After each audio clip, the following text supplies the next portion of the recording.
chers amis TEFA, chers partisans TEFA, chers Ivoiriens, chères Ivoiriennes. Dès les premières heures de cette nouvelle année, nous nous sommes souhaités les vœux les meilleurs et nous avons même prié pour certains quand d'autres festoyaient avec faste. 2022 est là. 2022 nous ouvre une nouvelle page de nos vies, remplie de défis, de challenges, de joie, de bonheur, mais aussi de difficultés et de défis de tous ordres. En effet, cher TEFA, il nous faut relever les défis et difficultés restées insolubles en 2021. Nous devons faire un grand pas vers le changement. Nous devons faire un grand pas vers notre changement. Pour pouvoir atteindre l'objectif, notre objectif individuel, mais aussi l'objectif de notre plateforme TEFA. L'un de nos grands défis, chers amis TEFA, nos grands défis à relever reste notre capacité à produire sur place. Chers Ivoiriens, vous le savez, nous sommes un peuple essentiellement consommateurs. Nous consommons de la technologie venue d'ailleurs.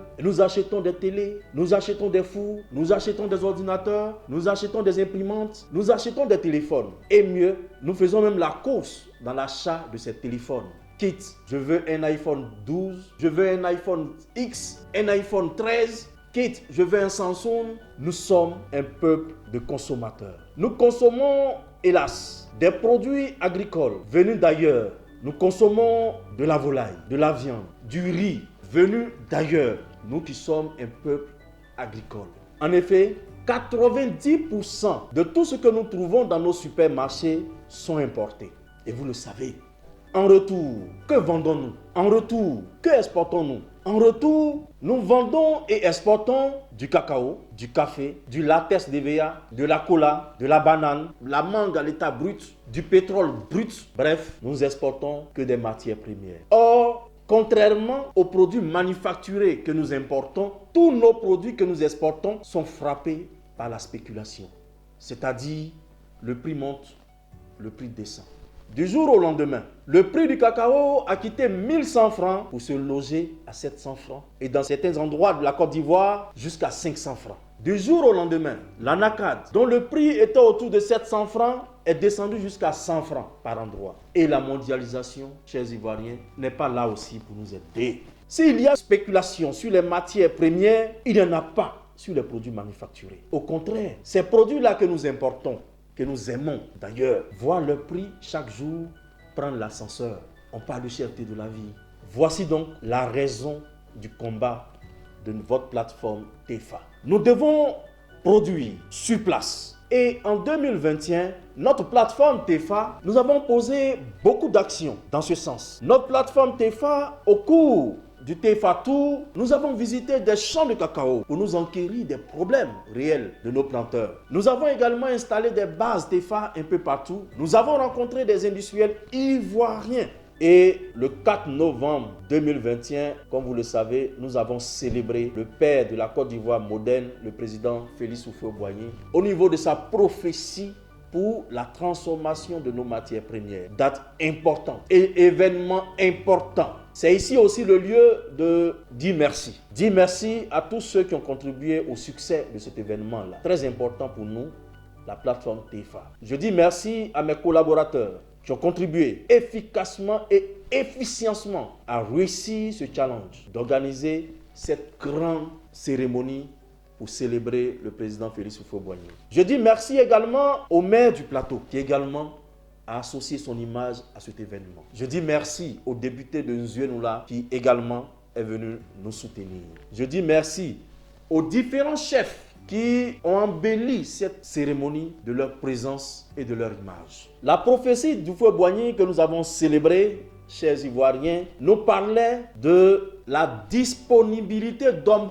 capables. Et homme capable ici est vu dans le sens d'Ivoiriens formés, d'Ivoiriens talentueux, d'Ivoiriens génies, d'Ivoiriens inventeurs, capables de modeler structurellement notre économie. Et nous avons dit que cette prophétie s'est accomplie. Parce qu'aujourd'hui en Côte d'Ivoire, nous avons des hommes formés, nous avons des hommes intelligents, nous avons des génies, nous avons des docteurs dans différentes branches qui aujourd'hui sont au chômage. Nous avons des ingénieurs à tous les niveaux. Alors, nous disons que la prophétie d'Houphouët-Boigny s'est accomplie. les hommes capables sont là. Et ce qui nous reste à faire, chers Ivoiriens, c'est de mettre ces hommes capables au travail. Tous, nous devons, chacun à son niveau. Nous avons donc le devoir économique pour notre pays de dire et d'agir pour que nous puissions passer à la transformation locale de toutes nos matières premières.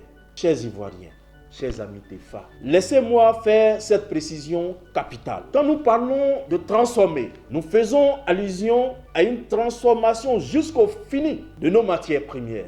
Nous parlons aussi de l'implication des Ivoiriens au moins à 80% dans la chaîne des valeurs de nos matières premières. On entend ici et là dire que la Côte d'Ivoire a amorcé sa transformation, que mieux, la Côte d'Ivoire est le premier broyeur au monde. C'est vrai, chers Ivoiriens, que l'activité de broyage est une étape importante dans la transformation de nos matières premières. Mais cette activité-là rapporte peu en matière de valeur ajoutée. En effet, dans la chaîne de valeur de nos matières premières, le producteur que nous sommes reçoit 5%. 5% seulement. Et l'activité de broyage ne représente que 8%, chers Ivoiriens. Tandis que celui qui transforme jusqu'au fini se taille la part du lion. Parce qu'il détient près de 44%.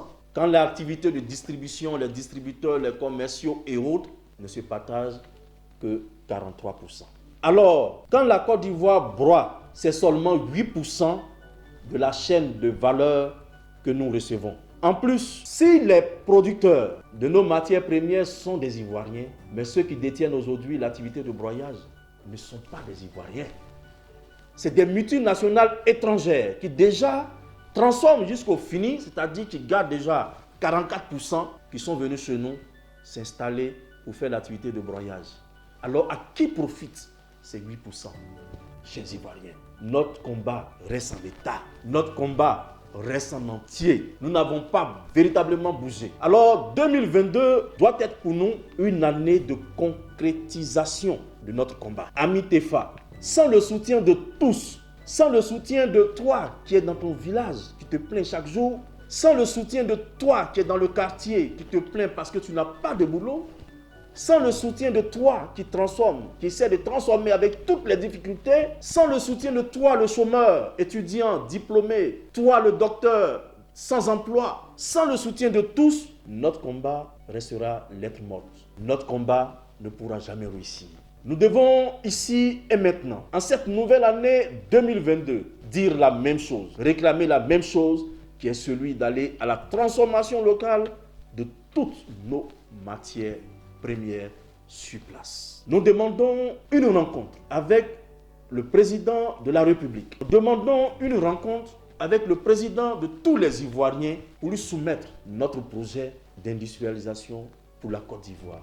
Pour lui soumettre la VNC que nous avons conçu, ce concept économique qui peut permettre à tout pays africain d'aller au développement durable, d'aller à un changement structurel de son économie. Aidez-moi à porter ce message jusqu'au chef de l'État, car, Monsieur le Président, tout le groupe de la plateforme TEFA, depuis les villes, depuis les villages, depuis la diaspora, souhaite vous rencontrer pour vous soumettre officiellement notre projet. Chers TEFA, tous frères et associés, c'est maintenant le lieu pour moi de vous souhaiter mes vœux. Le premier vœu que je formule, c'est celui de voir notre combat prospérer. C'est celui de voir la Côte d'Ivoire devenir un pays transformateur. C'est celui de voir les Ivoiriens devenir des industriels à tous les niveaux possibles. C'est celui de voir le docteur en pharmacie fabriquer des médicaments sur place. C'est celui de voir l'inventeur voir son invention multipliée au sein d'une usine et vendue dans le monde entier. C'est celui de voir, toi, Ivoirien, partout où te trouves, ton talent valorisé. Voir tous les Ivoiriens avoir un boulot. Mon vœu également, c'est un vœu de bonheur et de prospérité pour tous. C'est un vœu d'accomplissement cette année de tous vos projets, chers TEFA. Bonne année aux planteurs, bonne année à nos agriculteurs, bonne année à tous les Ivoiriens sans exception, bonne année aux pays africains et bonne année à ce changement qui s'impose à nous tous et qui doit pouvoir changer notre quotidien et transformer donc notre vécu. Merci et bonne année à tous.